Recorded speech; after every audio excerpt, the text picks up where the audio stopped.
Tonight, a life sentence for Larry Rudolph, a wealthy dentist convicted of murdering his wife while on an African safari. His attorney telling NBC News in a statement, Larry is innocent. He did not murder his wife. We are looking forward to the appeal. Rudolph learning his fate today in a federal courthouse in Colorado, a year after a jury convicted him of murder and mail fraud. Bianca Rudolph was shot in the heart at the end of the couple's trip to Zambia on a big game hunt in 2016. We heard the gun bang and a yelling voice. Yeah!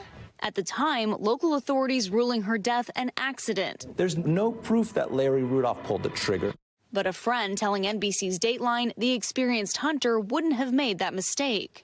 She was way too comfortable with firearms and how to handle them, how to clean them, how to put them away. For her to put a gun away and get shot by accident, I don't think that could ever happen. Rudolph's quick cremation of his wife's remains, as well as cashing in on nearly $5 million in life insurance benefits, got the attention of federal investigators, which federal prosecutors said was part of a plan to set up a comfortable retirement alongside his girlfriend, Lori Milliron. She was also convicted in the case, charged with being an accessory to the crime and sentenced to 17 years. She has filed an appeal. He didn't confess to her. She didn't know about what he had done in Africa. She had nothing to do with any of that. She doesn't feel he was guilty of this crime, and she knows she was not. During the trial, one key witness, a bartender, testifying he overheard a damning conversation between Rudolph and Milliron. He said to Lori, "I killed my effing wife for you." Rudolph testifying the comment was taken out of context, clarifying that he said, quote, "They're saying I killed my expletive wife for you," referring to investigators. It was overheard. It was during a conversation at dinner.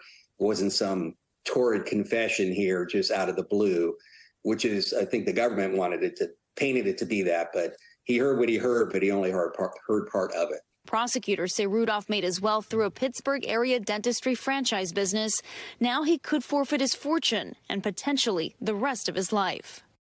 Rudolph was given a life sentence, which was mandatory under federal sentencing rules. He was also ordered to pay out more than $15 million in penalties, including forfeiting some of his properties. Tom, back to you.